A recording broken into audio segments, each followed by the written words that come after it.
Watching that game today felt like when you go on vacation with your family or with your friends and you go to Malta, Cyprus, Bora Bora, Cancun, Jamaica, and you feel like this is what I deserve.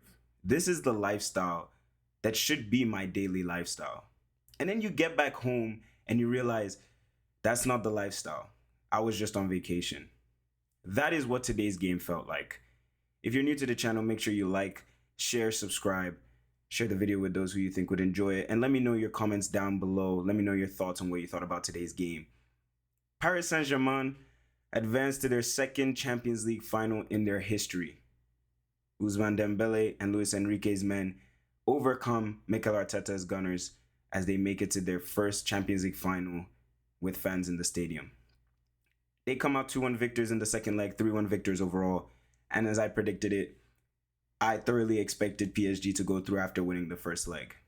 But today's game, once again, an incredible illustration as to the shortcomings of Arsenal this season. But before we get on to Arsenal, we'll talk about PSG.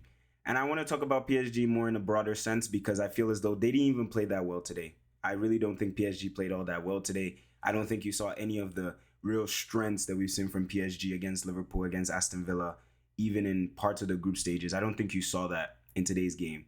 First leg, first half, first leg, first quarter, they were incredible.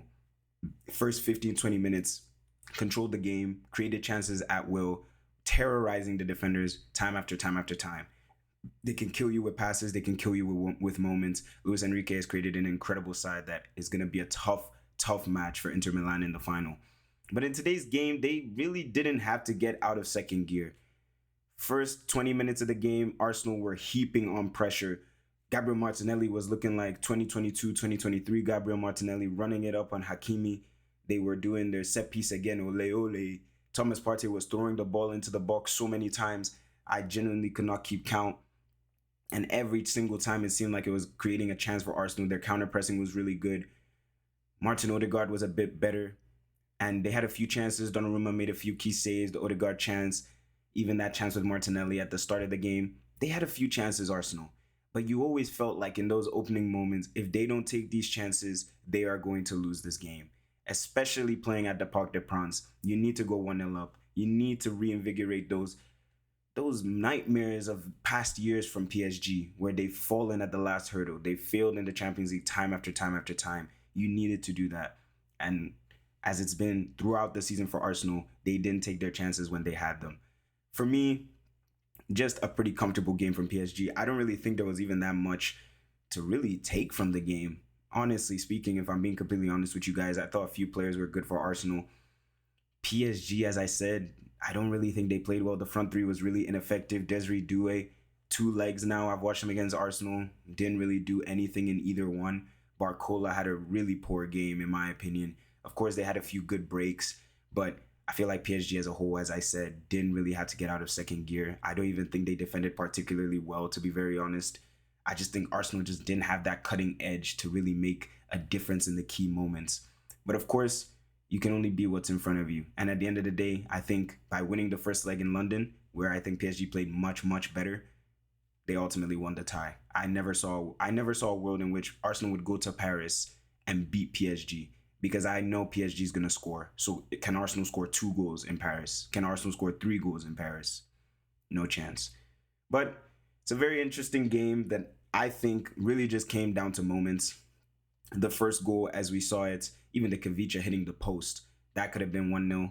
And all those chances that Arsenal had, you really sat there and you wondered, if they don't take these chances, are they going to win this game? And PSG made them pay. Fabian Ruiz with a lovely half volley, whatever you want to call it, that skims off Saliba, and it's 1-0 to PSG. And I'm sitting there as Fabian is running away, sliding, and I'm like, yeah, this game is over. This game is over. Because Arsenal didn't really look like they had any real inspiration or any real avenue to goal. It kind of just seemed like it was throw-ins, corners, and pray to God. That was literally their only way of getting to the goal. Honestly, it was really hard to watch, and it's been the case for Arsenal all season long, especially with the injuries they've had. It's been a tough season for Arsenal. But one thing that I noticed in this game and it's something I've noticed throughout the season as a whole, is Martin Odegaard. In this game, last video, we talked about how poor he was in the first leg. He was much better in this leg, but I feel like if he was going to be worse than he was in the last leg, then they need to strip him of the captaincy. They need to strip him of his number in the squad. They need to sell him immediately if he was worse than he was last week.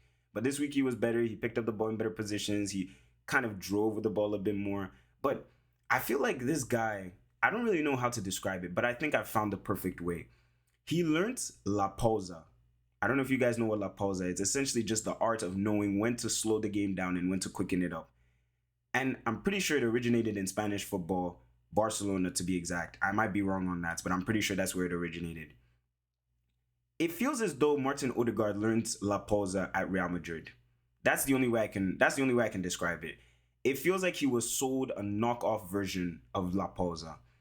So he makes the right decision, but he doesn't play it at the right time. There were moments in the first half where he's receiving the ball, he's driving past 1, 2, and I'm like, shoot. He doesn't shoot. Okay, that chance is gone. Now you need to pass the ball into Martinelli's stride where he can have a shot one time.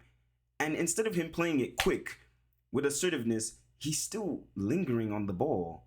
And then once he plays it to Martinelli, the defense is already set. And now you're expecting Martinelli to 1v1 dribble Hakimi? Guys, come on. That is never going to happen. It happened in the first 15, 20 minutes. But there was a point in the game where Hakimi got the ball from Martinelli and he's laughing.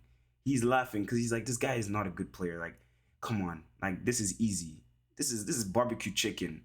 This is barbecue chicken. This guy he's not a serious winger. Is this the winger you're really coming at me? Come on. Even on the other side, Bukayo Saka. And there's something I noticed about Bukayo Saka that it's been on my mind for a while, but I think tonight especially, I really saw it. I don't know if it's because I'm spoiled. Maybe I watched so much, Lamine Yamal or even Kavicha tonight. But is it just me? But Bukayo Saka moves very stiff. He moves very stiff. I don't know how to describe it. Like, it feels as though when he's trying to do the feints, when he's trying to do the skill moves, when he's trying to move the ball, he looks stiff. Like his body doesn't want to do what his brain is trying to do. I don't know if you guys noticed it. I noticed it because I'm seeing him score up 1v1 against Nuno Mendes and he's trying to, do a little shimmy, trying to go inside, trying to go outside. And his body just looks like it does not want to cooperate with what he's trying to tell it to do. It does not look like it wants to cooperate. Bukayo Saka, many people have prompted the question that this guy, is he, he's not the flashiest, he's not the best on the eye, but man, he's an effective player. He ended up scoring the only goal for Arsenal tonight, and he was probably the only player that I really felt like, at least in open play, was a threat. Declan Rice was fantastic for them, I thought, but just overall, it just felt like a nothing game from Arsenal.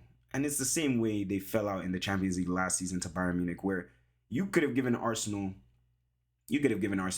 20, 30, 40, 50 extra minutes. They won't have gone through tonight. And they just met a better team in PSG. And I think the injuries have hurt them a lot this season. I think Kai Havertz would have been a huge addition for them.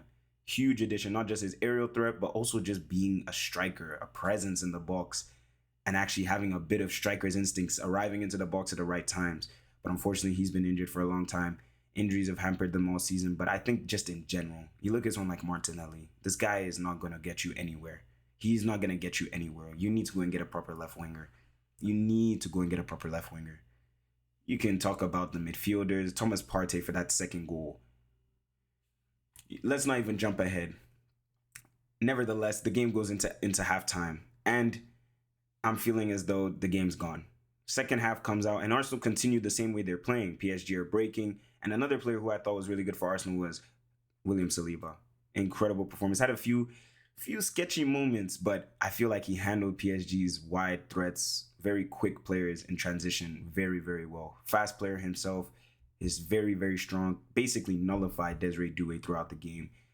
Did well to cover for the Kavichas, the Barcolas. I thought he had a good game overall. So for me, good game from Saliba, good game from Declan Rice, good game from Saka, but just lacking that quality in certain areas of the field for me from Arsenal. And Paris Saint-Germain, they go storming to Munich, and the second goal was just a dagger. Hakimi, Thomas Partey, I still don't know. It's like 20, 30 minutes after, I still don't know what Thomas Partey was trying to achieve for that second goal. The handball that Vitinha then missed, I don't really understand how that's a handball. I genuinely think football, these rules, man, we really need to reevaluate it because this sport is losing a lot of its soul. It's losing a lot of its soul if we're giving stuff like that as penalties. Paris Saint-Germain advanced to Munich, and it's an incredible feat for Paris Saint-Germain, incredible feat for Luis Enrique, incredible feat for all the players in that squad. It's an incredibly balanced squad with incredible technicians in the midfield, very eccentric attackers. I thought Kvicha tonight was really good, especially in his defensive work rate. He did a lot of good work supporting Nuno Mendes, who looked very sketchy against Bukayo Saka. Looked very sketchy. I didn't think Bukayo Saka would cause him that many problems, but he did. And PSG go on to the final. It should be interesting to see how they match up against Inter Milan. I think I'm looking at the way Arsenal caused them some problems in this tie, particularly in the first leg, because it always felt like Arsenal created enough threats, but not enough threat to really, I don't even know how to describe it. Not enough threat to really make PSG sweat. Because if Bukayo Saka had scored that goal where he blazed it over the bar, open goal, it's a difficult chance. People will say he bottled it, but I don't really think he did. It's a difficult chance. I don't even think he expects the ball to come to him. Donnarumma's going across him. The ball's coming in with a lot of speed. It's kind of behind him. It's on his weaker foot. It makes sense that he missed. If he scores that goal, it's 3-2. And last 10 minutes, PSG are sweating. And I look at the way a team like Inter Milan play. And I always like to say Inter Milan are like Arsenal, but better. They're like Arsenal in the way they're so good defensively, quote unquote good defensively, even though they conceded 6 goals to us. But they're good defensively, but they're so effective in the counterattack. And I'm looking at that center back pairing, Pacho and Marquinhos. Marquinhos especially. Don't think we forgot that goal that PSG conceded at the end. That is all Marquinhos' fault. Losing an aerial duel to Leandro Trossard. Clement Topin. That's who you're losing an aerial duel to. If you're losing aerial duels to him, I'm praying for you against Marcus Thuram and Lautaro Martinez. I'm praying for you. And then you have Denzel Dumfries and DeMarco against Nuno Mendes and Hakimi. It should be an interesting game. Should be a very, very interesting Champions League final. Should be interesting to see, man. It's a shame we're not there. I would have loved to see Barca PSG. I would have loved to see it. I would have loved to see Lamine Yamal. I would have loved to see it. But unfortunately, we lost. And it's an Internazionale Paris Saint-Germain Champions League final. But of course, condolences to all my Arsenal fans watching. Condolences. Your journey ends here. It was a good run. Hopefully you guys can kickstart your season next year. You need to make signings. Arsenal desperately need to make attacking signings. Desperately. They cannot go into next season doing this Mikel Merino as a strike. Even Kai Havertz. I'm sorry. Even Kai Havertz cannot be your goal. He cannot be your goal scorer going into next season. You guys need to go out and get a proper number 9, proper left winger, proper depth in those attacking areas. Because you've seen it at the end of the season, it's come back to bite you. But of course, let me know what you guys thought about the game. What did you think about the Inter Milan game? What did you think about the Arsenal PSG game? And what do you think is going to happen in the Champions League final? If I'm speaking early, I need an Inter Milan dagger. I cannot have PSG and that rat Ousmane Dembele winning a Champions League. No way. But of course, thank you guys so much as ever for watching. Take care of yourselves.